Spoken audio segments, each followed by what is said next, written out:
Après la chute du mur de Berlin, l'Allemagne a voulu faire paraître d'être ouverte et d'accepter tout le monde. Et donc elle a reconstruit les synagogues et elle a fait appel à Rav Meir Lo, l'ancien grand rabbin d'Israël, pour venir parler. Et quand Rav Meir Lo est venu devant le pupitre pour parler devant tout le monde était impatient d'entendre un rabbin réputé mondialement parler. Ça leur a donné chaleur dans leur cœur. Ça leur a donné de la chaleur dans leur cœur. Ils étaient tous contents de pouvoir écouter un si grand Rav. Et Rav Meir Lo termine le discours dans l'entrainte, avec chaleur. Et tu as une personne qui était émerveillée par les paroles de Rav Meir Lo. Et quand Rav Meir part de la choule, tu as quelqu'un qui le suit, qui dit « Rav, ça vous dérange que je vous accompagne ?» Et il dit « Non, pas du tout. » Et ils discutent ensemble.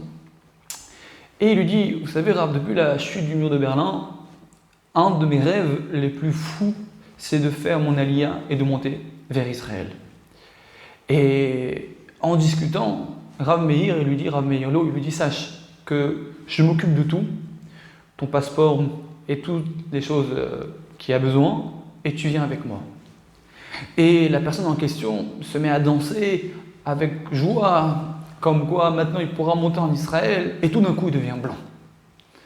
Il lui dit, Rav Lo lui dit, qu'est-ce qu'il y a? Il lui dit, qu'est-ce qu'il y a? Il lui dit, je peux pas partir. Il dit, comment ça tu peux pas partir? Tu m'as demandé, tu étais comme un fou de pouvoir monter en Israël, tu étais joyeux, et tout d'un coup tu me dis, je peux pas. Il lui dit, je vais vous expliquer pourquoi. Ma fille s'est mariée avec quelqu'un qui n'est pas circoncis, quelqu'un qui n'est pas de chez nous. Et les seules paroles de Torah de notre judaïsme, qui est-ce qui lui enseigne? C'est moi. Tous les dimanches, je leur achète quelques gourmandises. Mes deux neveux, mes deux petits-fils viennent chez moi et je leur enseigne l'histoire de Abraham, de Yitzhak, de Yaakov et de toute l'histoire qui s'est passée. Et si ce n'est pas moi qui va leur enseigner, qui va leur transmettre le judaïsme? Je ne peux pas partir. Leur mère est juive et je veux leur transmettre le judaïsme. Et Rav Meir Lo lui dit, Chazak, c'est très beau la façon dont tu réfléchis. Le temps passe, les années s'écoulent. Et Rav Meir Lo avait l'habitude d'aller dans les endroits où il y avait les soldats de Tzahal pour raconter, renforcer les cœurs, faire des livrets Torah, pour leur donner envie de se renforcer dans le judaïsme, etc. Et au Hachem, les choses se passent bien, il est content.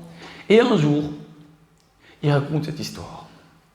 Il raconte l'histoire que combien est-ce que la transmission du judaïsme est importante. Combien est-ce qu'on doit donner tout ce qu'on a pour transmettre le judaïsme à nos enfants. Et il était là comme ça, et il raconte cette histoire avec entrainte.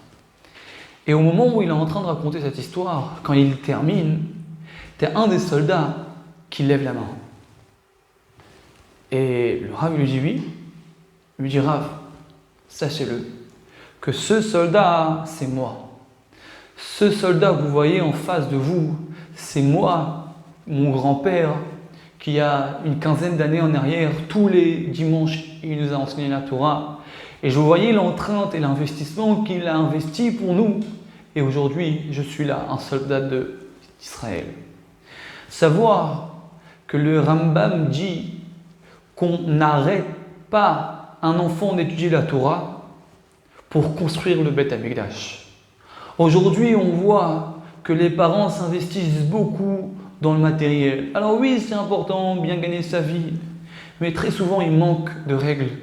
Il manque la soumission à Dieu. Il manque les vraies valeurs. Et après, moi, je suis confronté à des réalités où je ne sais même plus comment réagir. J'entends certaines histoires qui me font mal au cœur parce qu'il n'y a pas assez de valeurs. Cette personne, elle a sacrifié son amour d'Israël. Elle a sacrifié sa vie pour ses petits-enfants, ce n'était même pas ses enfants. Et grâce à cela, la transmission a pu avoir lieu. Maintenant, ce soldat est en Israël avec des enfants, avec une famille, dans la Torah, dans les mitzvot, avec le judaïsme, la flamme du judaïsme présent. Et nous, est-ce qu'on vit cette étincelle? Est-ce qu'on s'investit dans ce sens-là? Et je pense qu'il est vraiment très important de se rappeler cette histoire et d'essayer de vivre la transmission. Sachez-le, nos enfants n'entendent pas ce qu'on dit, mais entendent ce qu'on vit nos émotions, combien on aime, combien on s'investit.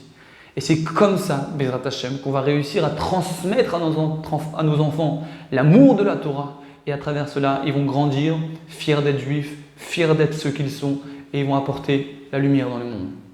Shabbat Tov.